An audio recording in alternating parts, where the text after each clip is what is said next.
ఏం పని చేస్తాం అనేటువంటి భావం తొలగించండి.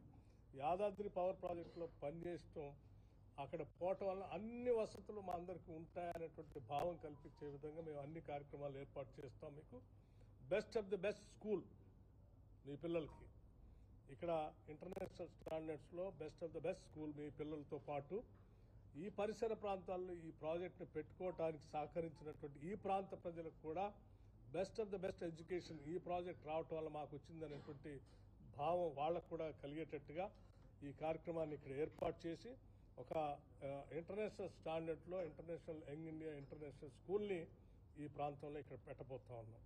అట్లాగే ఈ ప్రాంతంలో ఉన్నటువంటి ప్రజలందరూ కూడా వైద్యం అందుబాటులోకి వచ్చేటట్టుగా పెద్ద ఎత్తున అంబులెన్సెస్ కానీ మిగతా ఫెసిలిటీస్ కానీ పెద్ద హాస్పిటల్ కట్టి ఇక్కడ కేవలం దీంట్లో పనిచేస్తున్నటువంటి వాళ్ళకే కాకుండా ఈ చుట్టుపక్కల ప్రాంత ప్రజలందరూ కూడా ఈ హాస్పిటల్ని అందుబాటులో తీసుకొస్తే వాళ్ళందరూ కూడా వైద్య సౌకర్యాలు అందుకునే అవకాశాన్ని కల్పిస్తున్నాం.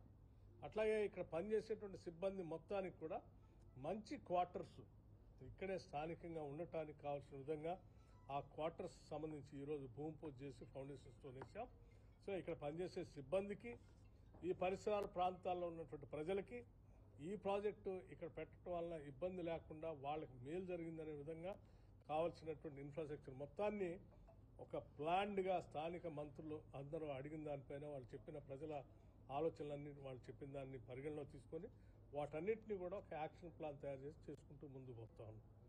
అట్లాగే ఇక్కడ నుంచి ట్రాన్స్పోర్టేషన్ పెరుగుతుంది అనేటువంటి భావంతో చుట్టుపక్కల ఉన్న గ్రామాలకి పొల్యూషన్ నుంచి యాష్ ట్రాన్స్పోర్టేషన్ జరిగేటప్పుడు రోడ్లు దెబ్బతినకుండా ఉండాలని ఒక సీసీ రోడ్డు కావాలనంటే ఆ సీసీ రోడ్డును కూడా శాంక్షన్ చేసి దానికి పనులు కూడా మొదలైనాయి. సో ఈ పరిసర ప్రాంతాల్లో ఇన్ఫ్రాస్ట్రక్చర్ అంతా ఒక ఫ్యాక్టరీ పెట్టడమే కాకుండా చుట్టుపక్కల ఇన్ఫ్రాస్ట్రక్చర్ కూడా పెద్ద ఎత్తున అమలు చేస్తూ ఉన్నాం. ఒక ఫ్యాక్టరీ వస్తే మిగతా వాళ్ళందరూ కూడా మేలు జరగాలనేది ఈ రాష్ట్ర ప్రభుత్వం యొక్క ఆలోచన. దానికోసం ఈ కార్యక్రమాలను చేస్తూ ముందుకు పోతున్నాం. ఈరోజు రెండో యూనిట్ అంటే వాళ్ళు మేము గతంలో యూనిట్ 2ని డెడికేట్ చేసాం. ఇప్పుడు యూనిట్ 1 అంటే 2 యూనిట్లు స్టేజ్ 1లో ఉన్నటువంటి వాటిని కంప్లీట్ చేసాం. రాబోయే మిగతా 3 యూనిట్లు కూడా స్టేజ్ 2లో ఉన్నట్టు కూడా ఈ సంవత్సరమే డిసెంబర్ లోపల కంప్లీట్ చేయబోతున్నాం. ఆ టార్గెట్ ప్రకారమే ముందుకు పోతా ఉన్నాం.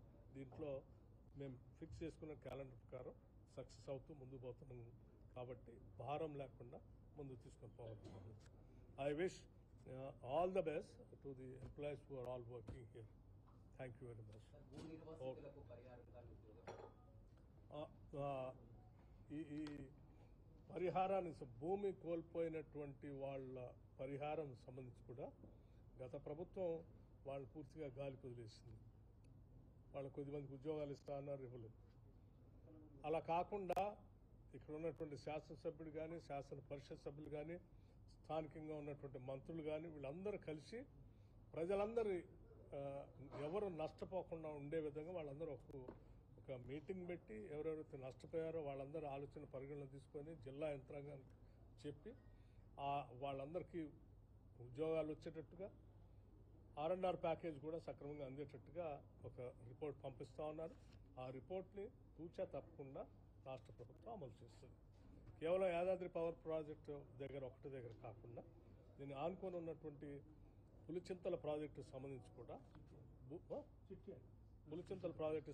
కూడా అక్కడ భూములు కోల్పోయినటువంటి వాళ్ళకు కూడా ఆనాటి ప్రభుత్వాలు ఉద్యోగం కల్పిస్తామని చెప్పాం. సరే, దురదృష్టం కొద్దిమంది కల్పించారు, ఇంకా కొద్దిమంది మిగిలిపోయారు. ఆ మిగిలిపోయినటువంటి వాళ్ళు కూడా 10 సంవత్సరాలు కల్పించాల్సి ఉండే, కల్పించలేదు. వాళ్ళకి కూడా పరిగణలో తీసుకొని తప్పనిసరిగా జిల్లా కలెక్టర్ గారు పంపించేటువంటి రిపోర్ట్ బేస్ చేసుకొని ఎవరెవరైతే అర్హులు ఉన్నారో వాళ్ళందరికీ కూడా ఈ ఉద్యోగం